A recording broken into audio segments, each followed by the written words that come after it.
It is the 28th of June 2026. Thank you for joining us for the very first edition of UBC News Tonight. With me, Moureen Babirye, and my colleague Mohammed Mogalu. But first, let's take a look at what's making the headlines.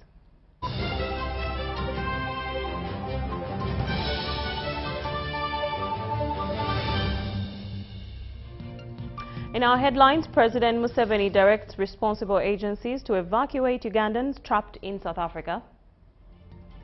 The Vice President, Major Retired Jessica Lupo, asks people of Teso to grow coffee for a better livelihood.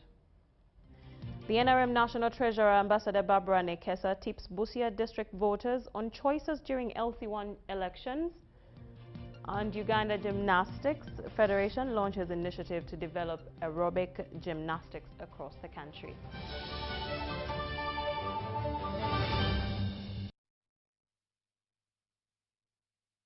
Thank you for joining us once again. Let's get right into our news. Now, President Yoweri Museveni has directed responsible agencies to immediately initiate arrangements to evacuate Ugandans trapped in South Africa, resulting from xenophobic tensions in the country. This has been announced by the Acting Minister of Foreign Affairs, Haruna Cheyune Kasolo, who addressed the media in Kampala. Kasolo says so far 1 Ugandan has died from this situation. Following days of unrest in South Africa arising from xenophobic tensions and illegal immigration, the government of Uganda has moved in to rescue its citizens. His Excellency the President, General Yoweri Kaguta Museveni, the President of the Republic of Uganda, has directed that arrangements be made for the evacuation of Ugandan nationals from South Africa following the escalating anti-migrant violence and the xenophobic protests by vigilante groups which are not regulated over the past few months. While addressing media in Kampala this afternoon, the Acting Minister of Foreign Affairs, Haruna Cheyune Kasolo, reveals that the process has commenced. The Minister of Foreign Affairs, working in coordination with the Prime Minister, the Minister of Internal Affairs, the Minister of Works, Transport, and the High Commission in South Africa, and the leadership of the Ugandan community in South Africa, is finalizing an evacuation plan that is expected to commence in the next few days. Uganda government confirms that so far 749 Ugandans are daily willing to return home. Currently, 746 Ugandan nationals in South Africa have voluntarily registered and sought assistance for evacuation due to security and safety concerns. After weeks of violence, for those who would afford individually have already returned to Uganda. Many Ugandans have already left South Africa on their own following the 30th June 2026 ultimatum or deadline reportedly issued by the vigilante groups. With no signs of sanity at the corner and the clock is ticking towards the 30th June 2026 deadline, the government has committed to fast-tracking this process. The evacuation plan entails the registration of affected Ugandans across the various provinces, their transfer to safe assembly centers, the issuance of emergency travel documents where necessary, and coordination with relevant immigration authorities to facilitate their departure from South Africa. Uganda Airlines has been booked for this mission. In collaboration with the Ministry of Works and Transport, arrangements are being made for Uganda Airlines to provide special charter flights for the evacuation exercise. These flights will be funded by the government of Uganda. Meanwhile, the country has also lost one of its citizens in the names of Nwamanya Wilberforce. The reports we have received so far indicate he was beaten and succumbed to his injuries yesterday. So far, holding grounds have been established to cast safety for Ugandans in South Africa. We are designating three holding places. The first one, which is the largest, will be in the Gauteng province, and the nearest port of exit will be Oliver Tambo International Airport. Kasolo was accompanied by Ambassador Leonard Mugerwa, whereas Uganda's representative to South Africa, Paul Amor, addressed the conference via Zoom at the media center. Robert Nyango, UBC News. Thank you. Now, the Vice President, Major Retired Jessica Alupo, has challenged the people of Teso to grow coffee to ensure a realization of Uganda's dream of coffee export expansion by 2030. She was launching a coffee seedling distribution in Teso. It is a new crop, a new venture, and a new initiative for Teso sub-region. Years after cotton growing as a commercial product became history, coffee is here. In a show of commitment, Jessica Alupo is leading by example by planting seeds at her farm as part of promoting commercial agriculture in the region.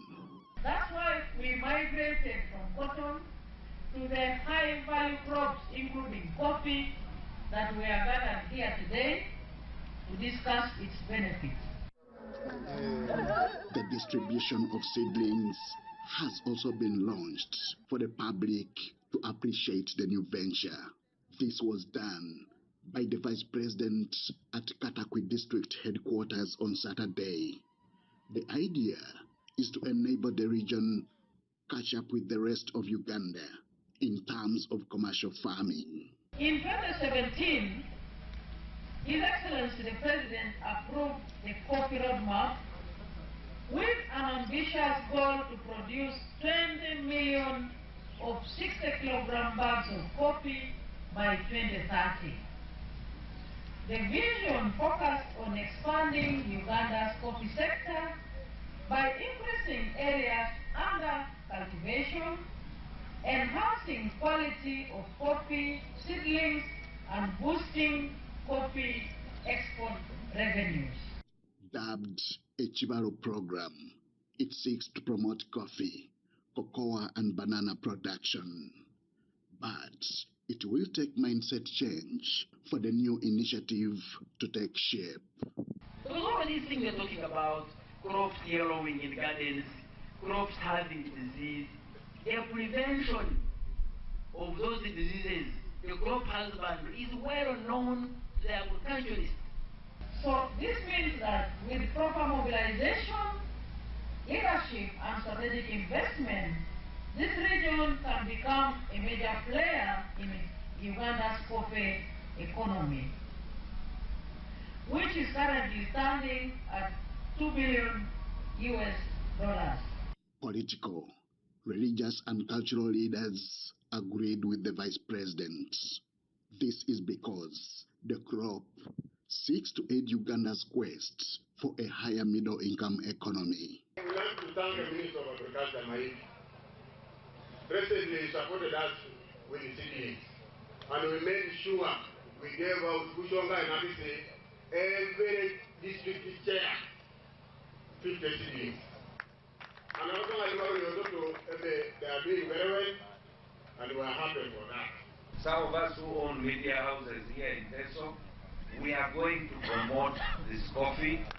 We are going to promote cocoa because this has been our dream. But the rain patterns of the second season are short, and it's my humble plea that the extension workers, the district production officers, and the COW and the LOC5s, and all of us as political leaders in the sub-region push and work to see that these seedlings do not wither away because of drought. Given the situation that our people have already gotten involved into land fragmentation, much of the land has been broken and distributed into sons and daughters.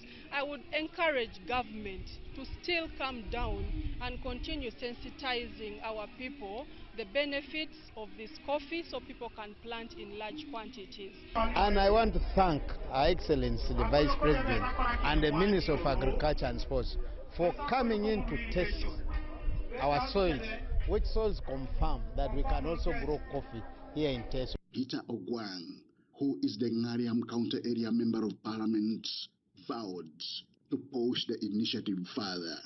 I'll use my personal resources, my personal being a leader. I'll use whatever it takes to ensure I mobilize our community to join hands in mobilizing them to grow coffee, cocoa, and bananas. The good thing is that this crop is not new in our country. So this power beginning now, they are going even to do better, because most of the lessons we've learned them and we are going to share with them to make sure that they become a very successful region in the growing of coffee. With such optimism, it is time for coffee, cocoa and banana production to kick poverty out of Teso sub-region and beyond. Henry Okrut, UBC. Now, residents in parts of Busia have been urged to elect local council leaders carefully because they play a key role in determining development at village level. The National Treasurer of the NRM, Babirye Moureen, told voters that it is time for them to make choices that will improve their livelihoods. Take a look. The Electoral Commission announced plan to conduct elections next month after a long-awaited change of guards. Speaking at the event in Busia district, the NRM National Treasurer Ambassador Babirye Moureen advised residents to choose leaders who will promote peace and development for their communities.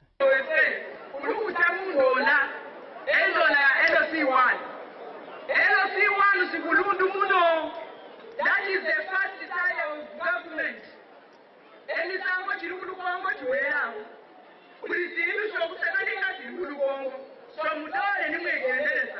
She noted that national development largely depends on progress at the grassroots level and urged voters to support NRM candidates during the elections. So it is important, do not vote for anyone else. Meanwhile, a member of Parliament for Samia Bugwe Central, Richard Wanyama, thanked residents and pledged to address the challenges affecting the constituency. Them and telling them what we want to do for them these 5 years. Of course, our agenda is we are going to do what the NRM tells us. Our manifesto is for socio-economic transformation, and that is my focus. Ensuring we move people from the subsistence economy to the money economy. State Minister for Transport Julius Maganda said they have intensified mobilization efforts to encourage people to participate in the coming local council elections. Let's vote NRM people. The government in power is NRM, and if we vote otherwise, we shall. The leadership starts from down, starts from the village. If we vote wrong at the village level, of course, these are people who will be jeopardizing the programs of government. Let's vote. We have so much waiting in terms of education. We have a university, yes, but this is a national university, and it's breaking at the seams. We need a lot more by way of other tertiary institutions in this area. I'm Joseph Muyingo for UBC.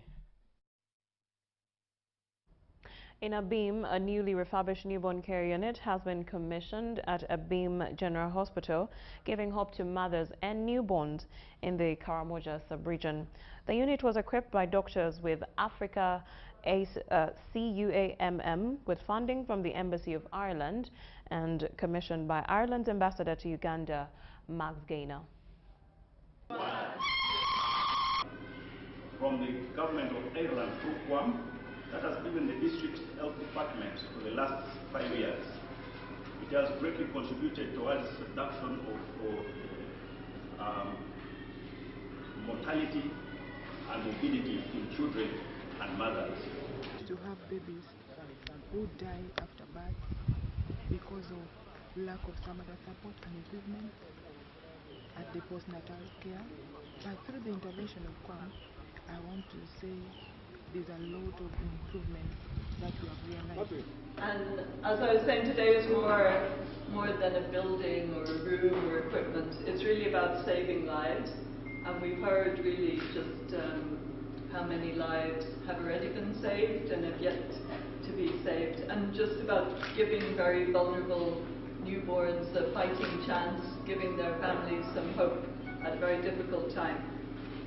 Despite the milestone, district leader say Abim General Hospital continues to face serious challenges, including a lack of running water, inadequate medical equipment, unreliable power supply, dilapidated structures, and critical staff shortages, with no medical specialists at the facility. This facility, imagine running a hospital without water, it's almost impossible. But we are able to do what we can using the available resources. So the facility has aging structures, and it poses a big challenge. It's the neonatal intensive care unit. We do not have a stand-alone building for neonatal intensive care unit. As you saw, we sacrificed some of the rooms for labor to work as a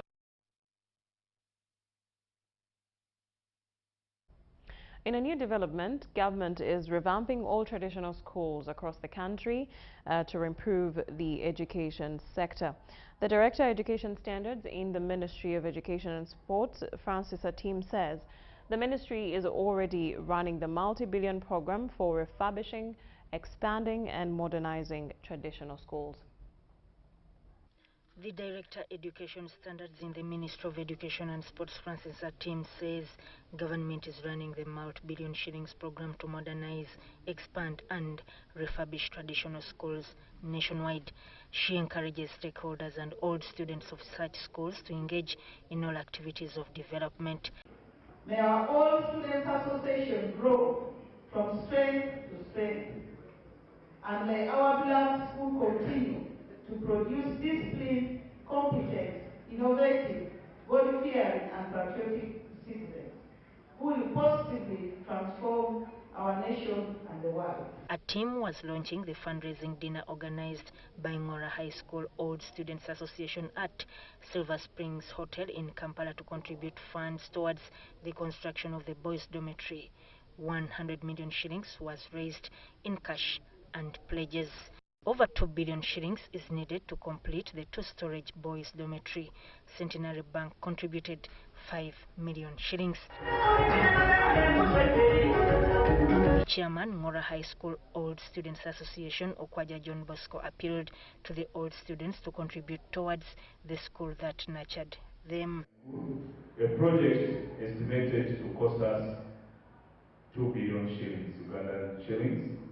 This is a strategic investment in the future of our students and our school. It represents an opportunity for alumni, parents, friends, development partners, and well-wishers to contribute towards improving the welfare, the safety, and the learning environment of our learners. The head teacher, Opolot Elifaz, said the school that was established in 1914 has a population of 2,000 students. And well-wishers of this great institution, but as a family united by a common purpose, to strengthen and to preserve the future of Ngora High School for generations to come.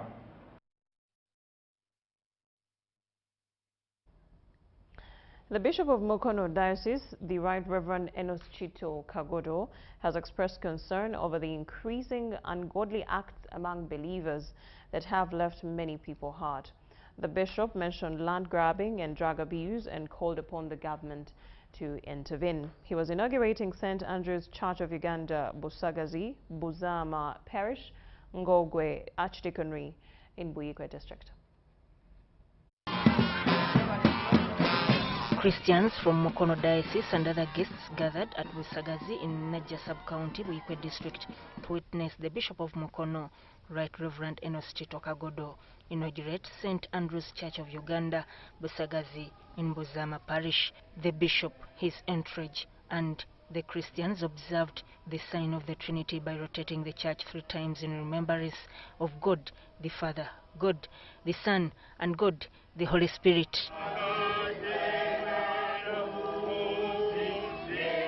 The bishop later laid the foundation stone before officially opening the church and praying.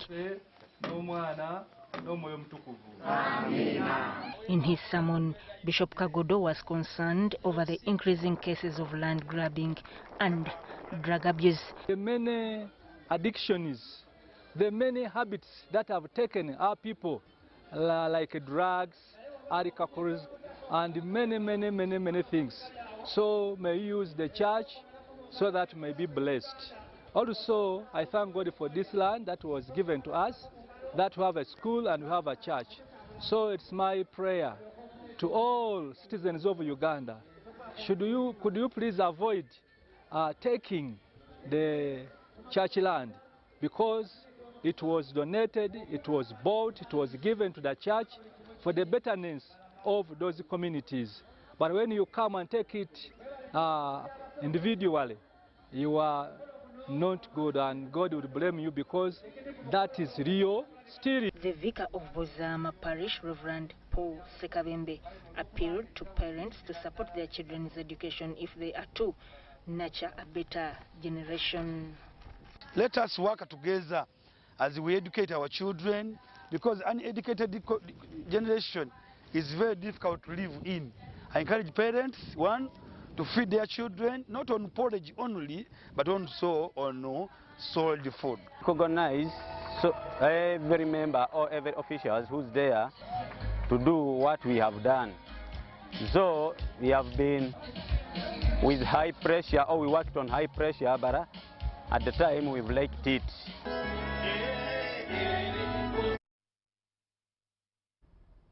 Now, human resource professionals have been urged to strengthen compliance with Uganda's laws, labor laws, to protect businesses from costly litigation. This was during labor laws compliance training by Uganda Manufacturers Association for employers, human resource practitioners and company executives. We have the details. The Uganda Manufacturers Association wants employers to strengthen compliance with Uganda's labor laws, which failure exposes companies to costly litigation, financial losses and reputational damage. This was during a labor laws compliance training for human resource professionals, company executives and managers. Let's do understand each and everything. Copying and paste. If you are a new HR within that organization, try to understand each and everything within someone's contract. The contracts you are signing today, they are fueling employees to go to the industrial court. The moment you own the document you are signing with someone, of course, everything is going to be fee. The training focused on the Employment Act 2022, recent industrial court decisions and practical measures employers should adopt to improve workplace compliance. Most companies lose cases because of procedural errors such as unfair termination, poor documentation and failure to follow disciplinary processes, so there is need to minimize legal risks. If you know how to practice the law, fall in love with the law, you'll never go to the industrial court. The employment relationship is more relational than it is contractual. Why? You see, the workplace is about human relationships. Can we reduce everything about the human relationships into a contract? The answer to that is no. Participants also had a study visit to the industrial court to learn more on employment disputes and court procedures. Some participants said the training had enhanced their understanding of employers' legal obligations. Get to know what exactly happens in the industrial court and to prepare ourselves on how we can try to mitigate the issues that can bring us that can bring us to the industrial court. So it has been a worthwhile experience. They appealed to government to review taxes and some compliance costs affecting businesses. We would appreciate certain incentives from the government, including tax exemptions for, machine parts, spare parts, because machines are always breaking down, and these are the same machines we use to produce products. So tax exemptions, for example. Manufacturing sectors in terms of taxation. You find we are going through a lot of high taxes. We are going through a lot of high taxes that are being charged without considering the income or the output that we are like the output from the manufacturing sectors as well. So we request them to also consider the environment as well that we are operating in.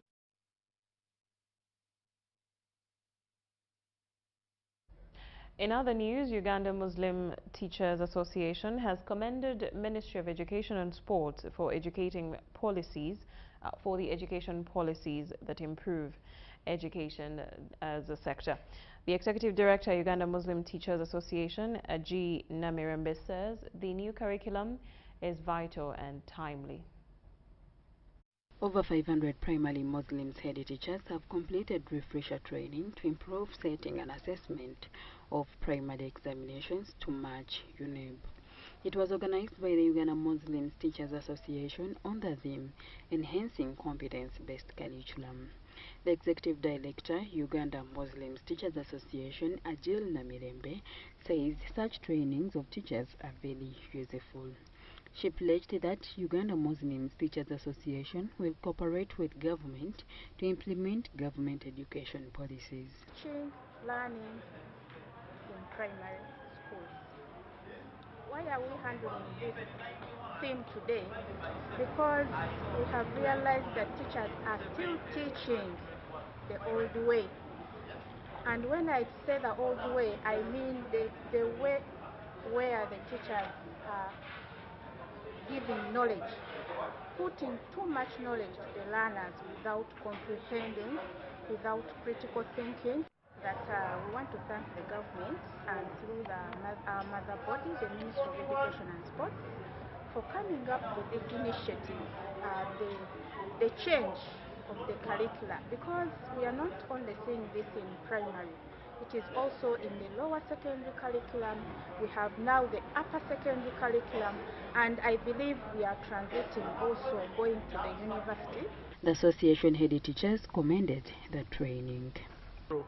UNMUTA has come up to bring facilitators who are experienced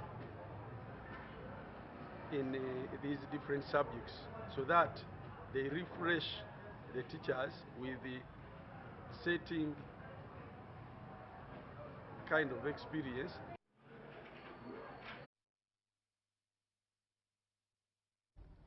Now, members of the Fathers Union at the Church of Resurrection, Bugolobi Church of Uganda, have been urged to embrace the 3 key pillars of Christian fatherhood as they serve their families, the church, and the community. The call was made by the Vice President of the Diocese of Kampala Fathers Union Executive Committee, Lieutenant Colonel Joseph Mokwaba, during the induction of new Fathers Union members on St. Peter's Day.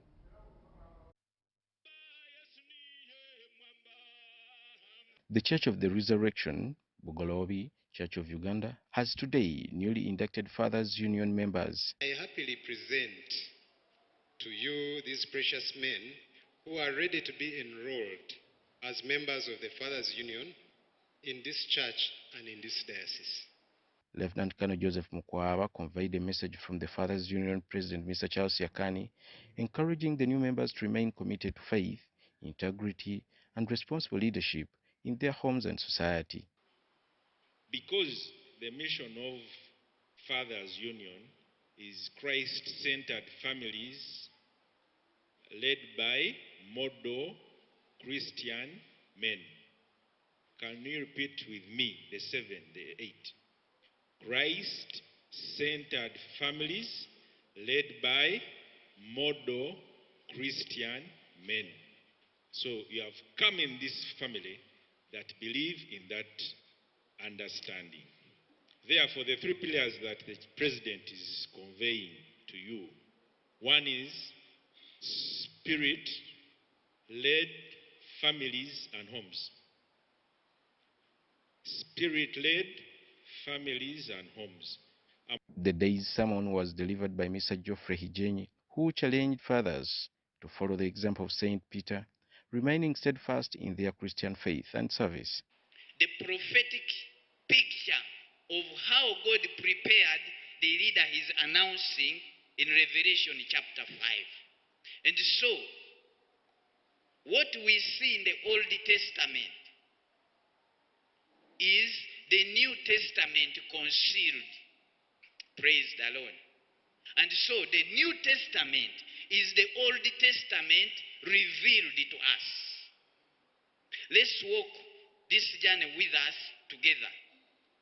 The service was hosted by Reverend David Asimwe, vicar, who welcomed the congregation and congratulated the newly inducted Fathers Union members. The man is to offer leadership to his family as he himself continues to grow into Christian likeness. And now I ask you, congregation, is it your will that these men be enrolled today as members of Fathers Union in this church and in this diocese of Kampala as a way of giving them a platform to fulfill this mandate? Kenneth Tanaba compiled this report. Now, a pastor at World Answers Church International, located in Masajja, Herbert Jeremiah Sebachije, has appealed to President Yoweri Museveni to expedite the land dispute matters he previously intervened in. He said the church can't fully utilize its land. Pastor Herbert Jeremiah Sebachije of World Answers Church International says the current worship space is no longer sufficient for the growing congregation. He noted that President Yoweri Museveni had granted them freedom to worship and appealed to him to fast-track the resolution of their land issues so they can construct a bigger place of worship. We thank you, Our Excellency, that our church in 2005 we were able to get our land 5 acres. Apparently where we are, it is a small place, much as it is ours. But our registered headquarters at Sebukatale, where we bought 5 acres, and Your Excellency, issue of land have been good enough. Thank the journalists who are showed on UBC, you watched it with Mama, and you delegated a team to investigate. Thank you that you took the initiative, and we know we are going to get back our land, because these people are using impunity of the highest order. They put up buildings in a place where we are supposed to build up a mega church for our people. Rehema Nachirunda highlighted the achievements and progress of the church in the 24 years of service. We have seen diseases, incurable diseases, people being healed in World Answers Church International. World Answers Church International, as the name is the place where God has put all the answers. Church's legal advisor, Ramadhan Kawere, urged Ugandans to focus on building and empowering the leaders they choose to promote national development. That before we do anything, let us first concentrate and embark on human capital, human resource, the development of this resource, this great resource. We are faced by this challenge of land grabbers. Our land is being challenged or is being grabbed by land grabbers who encroached on our land during the period of COVID-19 lockdown. Mike Bakabulindi. The Lions Club of Kampala, Victoria Luzira, has called for dedicated service to humanity and community development. During the installation of the club's 6th president, members were urged to strengthen their partnership with government in supporting vulnerable children and underprivileged communities.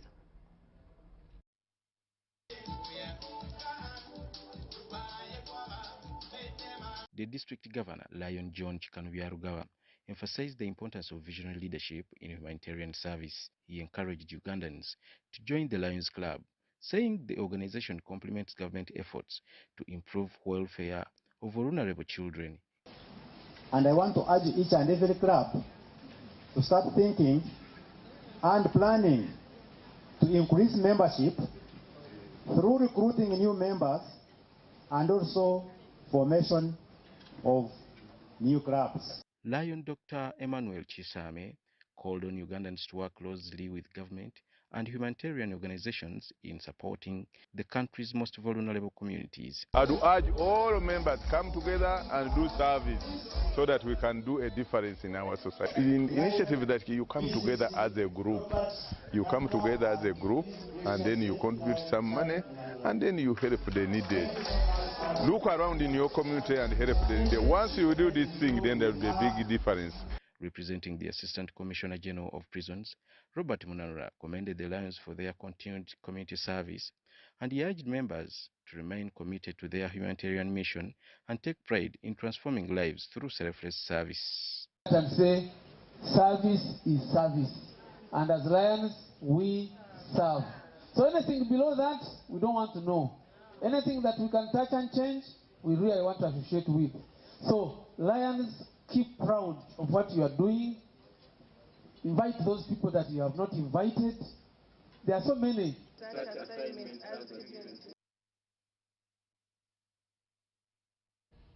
Now in Shema District, Christians gathered at Karugorora Church of Uganda for a fundraising drive aimed at raising more than 140 million Uganda shillings to roof their church. The service was led by the Archdeacon of Chitagata Archdeaconry, Venerable Reverend Canon Bethel Namala, who praised Christians for their generosity and urged continued support for church development. We have decided that we do some development in the Archdeaconry, especially in infrastructure and other things. So today, we have been at Karugorora, we have been collecting money for roofing the church. We are dedicated. We have to continue and make sure that this church is roofed, and even other churches. The enthusiasm in all the churches, everyone wants to put up a church, and I think God is doing a good job, and I think there's a lot of revival in the Christian fraternity that they want to have a good sanctuary for the glory of their God.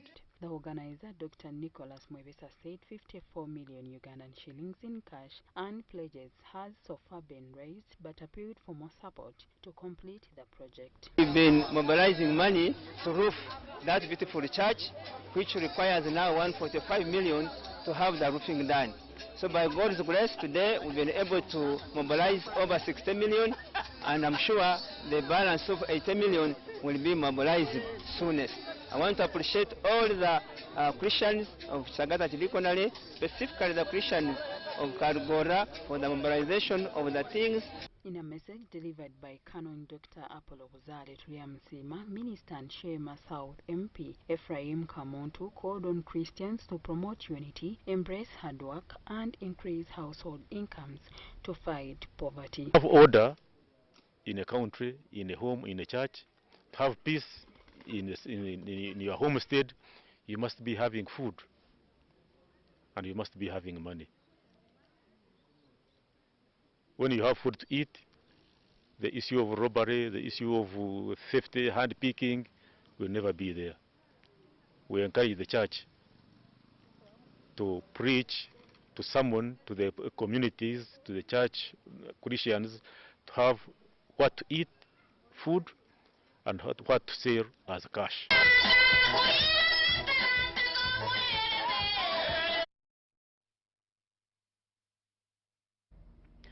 The Minister for Public Service, General Katumba Wamala, has urged leaders to mentor the younger generation and prepare them for leadership as senior officials retire. Take a look.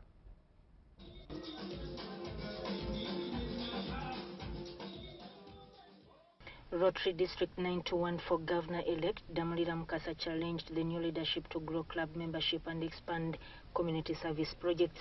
And President Hijenyi has promised to prioritize water and sanitation in the community, providing clean water for the community here in Busega, and also making sure that each member of Rotary is engaged to make a lasting change in our community. Outgoing President Dr. Frederick Luja highlighted 100 million shillings clean water project in Bulenga, expected to benefit over 1,500 residents. So we came up with a project to upgrade this well so that we preserve the water source, but also we treat and keep the water safe for those who consume it. This project requires over 100 million shillings in order for us to deliver it. So we call upon people.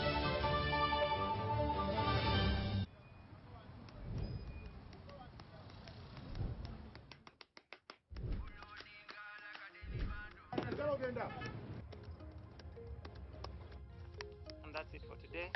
Till the next episode.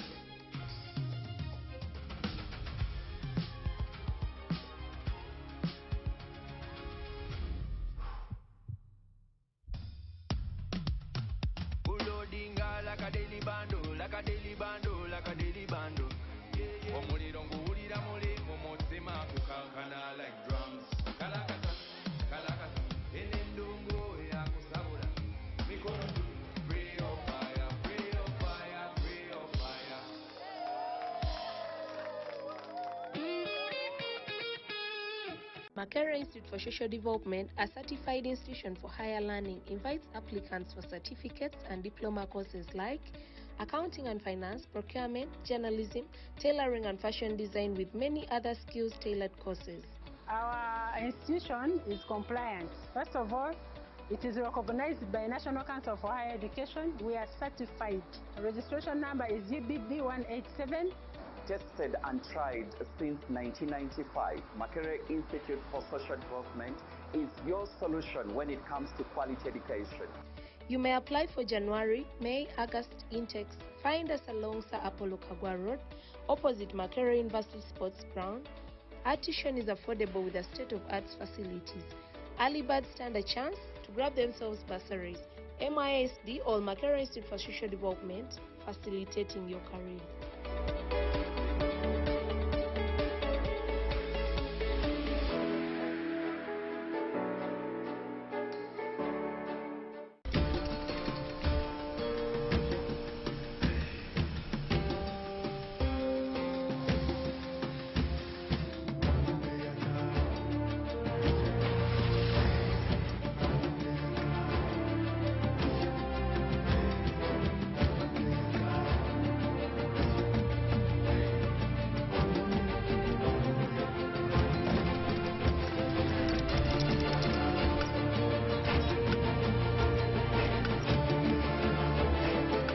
Introducing the all-new Roofing's TMX 500C rebars with cut and bend services. Roofing's, strength of a nation. There is a new way to keep your breath fresh all day. Introducing Movit All Day Toothpaste, meant to give you powerful night gum defense and teeth whitening. The charcoal flavor gives you deep cleansing and power stain removal. And the herbal delivers natural strength for healthy, confident smiles. Choose Movit All Day Toothpaste and enjoy freshness all day.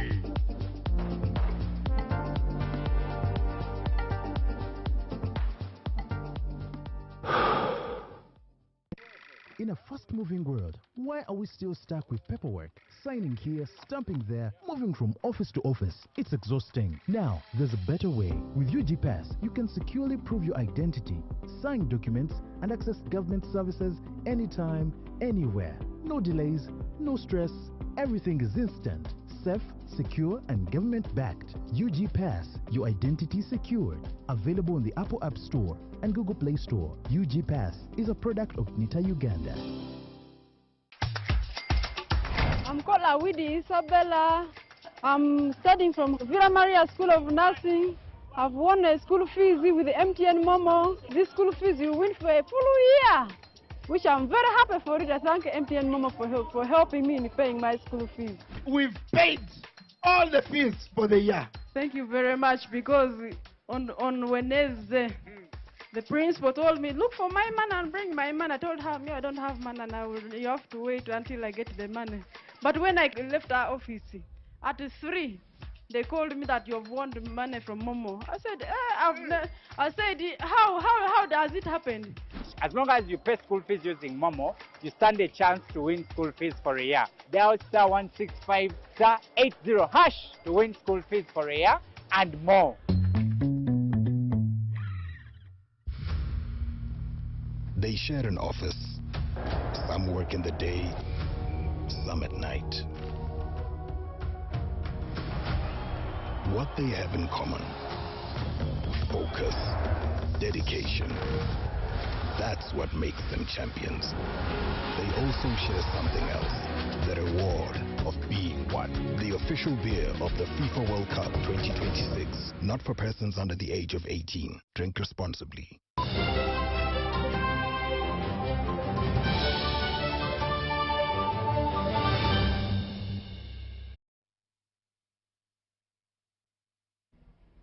Welcome back from the break, and now in more news, mental health continues to emerge as a growing public concern, with experts warning that emotional struggles within families often go unnoticed until they become overwhelming.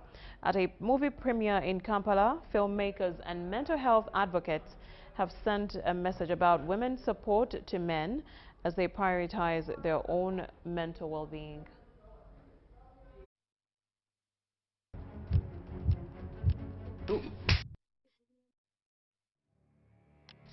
Laura, every woman has their story.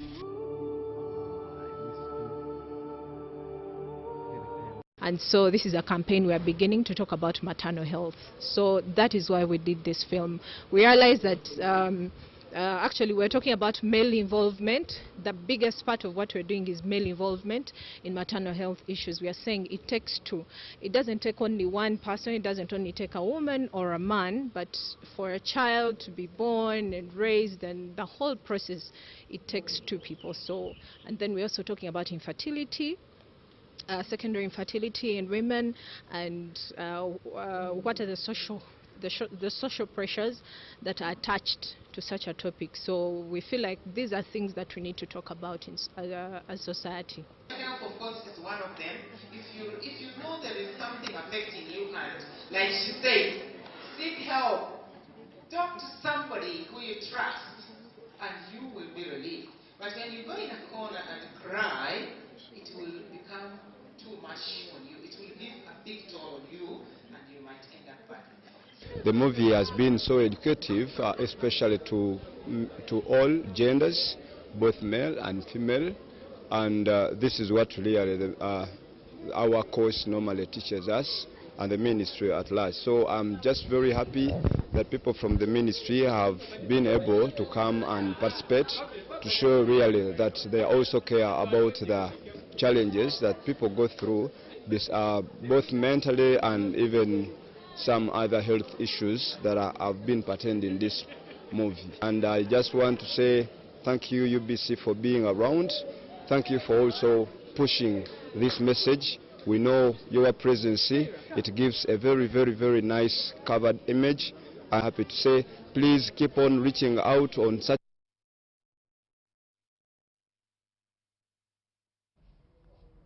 The Attorney General, Sam Mayanja, has called upon leaders to put God at the center of service, saying leadership without faith lacks direction. He was speaking at a Thanksgiving and prayer service at Caring Victory Community Church in Kagula, Wakiso District. Worshippers gathered for praise and worship led by church leaders in a service marked by prayer and celebration.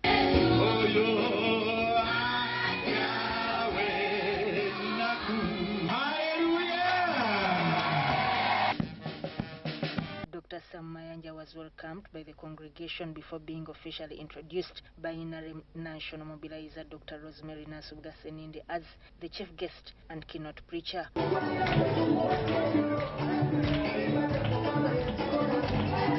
Congratulating me for this, the appointment of Attorney General. Then the next line is, but people are going now to disturb us. Who is going to help us? Who is going to stop the evictions? All over the country, even those abroad, have been calling. First thing, congratulations. Second thing, let's say, wow. While preaching, Dr. Mayanja reminded Christians that life is a gift from God and urged leaders to remain humble, seek divine guidance, and serve people faithfully. He gives you good things, not to leave them there, but to get yourself renewed. The God we are praising today. The God who have come to say thank you. We are telling him we can only say thank you. What they don't know, we don't announce everything we are doing. But President Museveni has been my guide, my director, of course my president, my boss, my teacher, guiding me on what to do, putting in place directives, and giving me security and all the information required. I can't cite cases here, but I would have done nothing as Minister of State for Lands. Dr. Seninde congratulated Dr. Mayanja upon his appointment and thanked President Yoweri Museveni for entrusting him with the office.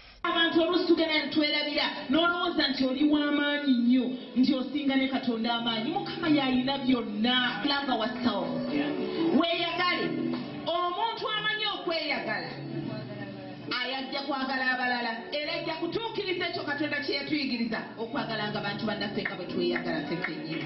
And we are a blessed country kubanga Mukama atuwadde ekisa fenna abatudde wano ng'abakubira omulanga bwe tuba nga twagala obuweereza obulungi mu ggwanga butandika n'emirandira. Emirandira ye LC1 tunda ettaka lyo nga tomanyi tulonde abantu abalungi. Success in his new role.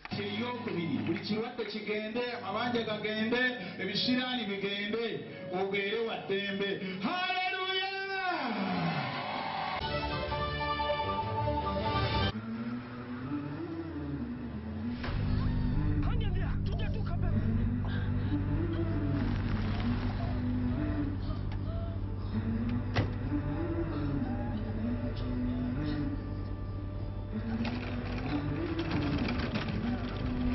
Every life begins in a moment like this. Certain, planned, full of promise. For us, it's a bold ambition to make lives better. Because somewhere, someone is stepping into a world of work for the first time with the confidence that their retirement is taken care of. We make dreams possible. From owning homes to scaling businesses. And when health takes an unexpected turn, help is there when it's needed most. And because legacies matter, what people build does not end with them. It's passed on.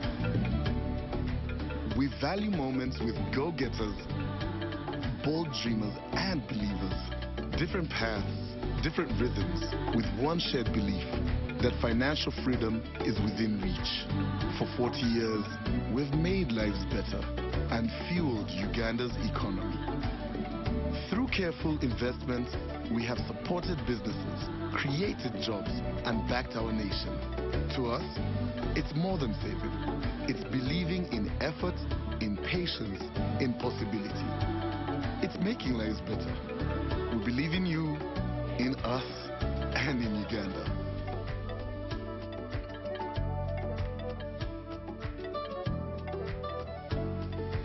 NSSF, 40 years of making lives better.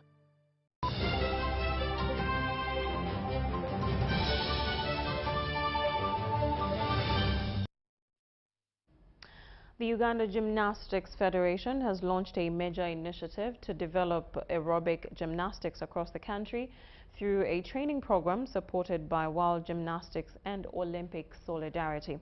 This has been during the age group program camp for gymnastics workshop at Chibuli Teachers Training College. Take a look.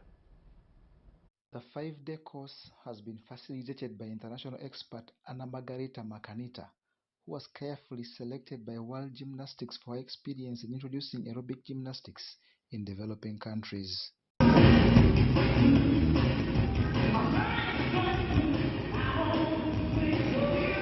Her expertise focuses on building the sport from beginner to age group levels to competitive performance. Aerobic gymnastics, we have music. We have to follow the music, and I think here everyone is very musical. So it will make them better coaches because they understand the music. During the training, participants received a structured curriculum on coaching, athlete development, and fundamentals of aerobic gymnastics. The program that was closed by Uganda Olympic Committee General Secretary Beatrice Aikoru is designed to equip local coaches with the knowledge and skills needed to grow the discipline nationwide. To ensure balanced development, the Uganda Gymnastics Federation selected 3 representatives from each region of the country to participate in this program. These coaches are expected to return to their communities and expand the sport at the grassroots. Citizens in Uganda embrace gymnastics at an early level of development. We are going to have better performance in the country because they will work on developing their strength, their agility, their coordination, mobility, and movement in general. The Federation says the long-term goal is to build self-sustaining aerobic gymnastics programs capable of producing athletes who can successfully represent the country in regional and international competitions. These trainers, they've come from different districts of Uganda, and this is so good on behalf of the government, at the same time the spread of the sport by Gymnastic Uganda. For one, I was looking at learning the basics of gymnastics and how best I can help the children in Nakapiripit and Karamoja at large. I am taking home the skills of coaching the children in aerobic gymnastics, how to assess them and how to grade them, assess their physical fitness and train them on basic skills in aerobic gymnastics. Anna Margarita will return for follow-up training sessions in November and again in March 2027 to assess progress of the Olympic Solidarity and World Gymnastics Supported Initiative, and will also provide further technical and advice.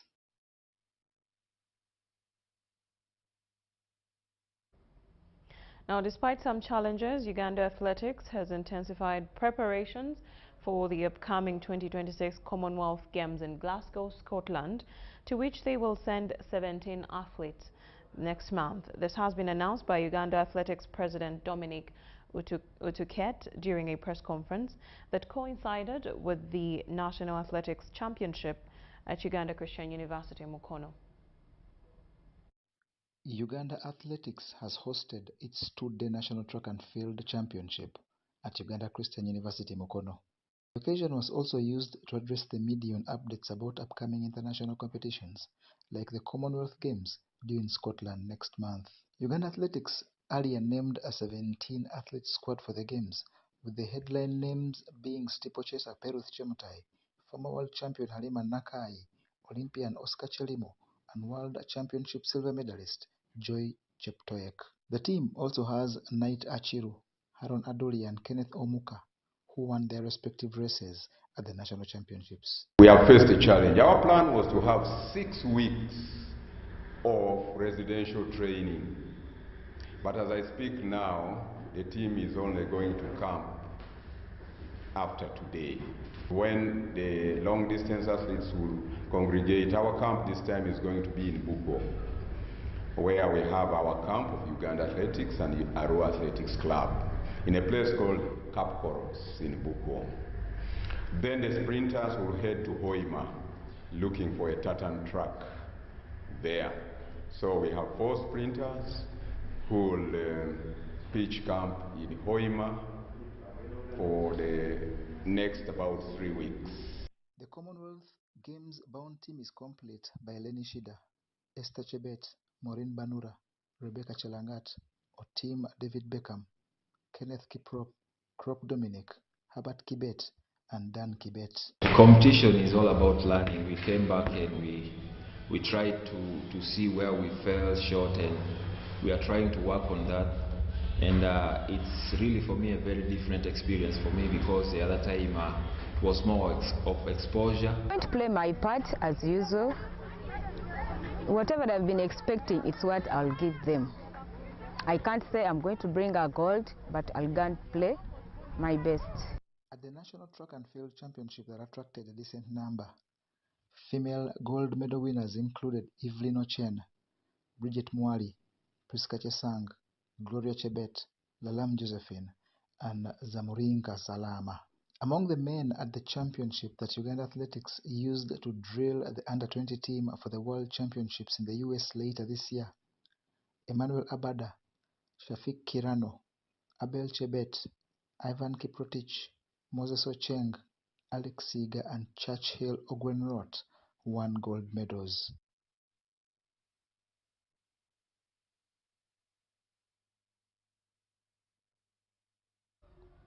Insurance companies across Uganda put competition aside and embraced sportsmanship, wellness and teamwork during the annual Insurance Sports Gala held at Butabika JF International Grounds, with ICEA Insurance emerging as the overall champions. More than 48 insurance companies participated in the annual event, which brings together players in the insurance industry to promote fitness, strengthen relationships, and foster unity among professionals. The gala featured a variety of disciplines, including football, netball, basketball, volleyball, swimming, athletics, among others. ICEA Insurance dominated the competition, winning the football, netball, and basketball titles to secure the overall championship. When we are starting this 11 years ago, our vision was a healthy population, doing healthy business, contributing to a healthy economy.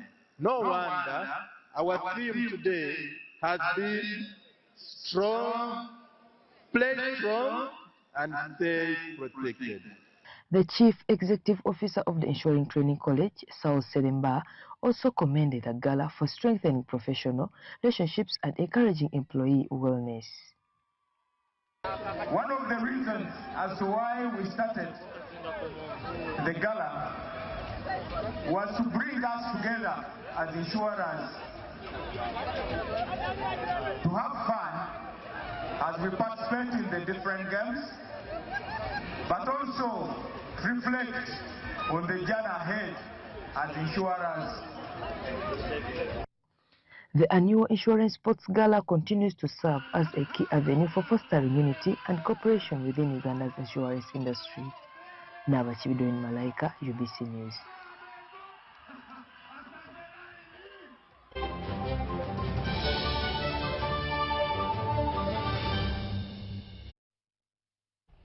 And with that, the first edition of UBC News Tonight comes to an end. Thank you for watching. My name is Maureen Babirye with my colleague Mohammed Mugalu on Sign Language. We wish you a good night.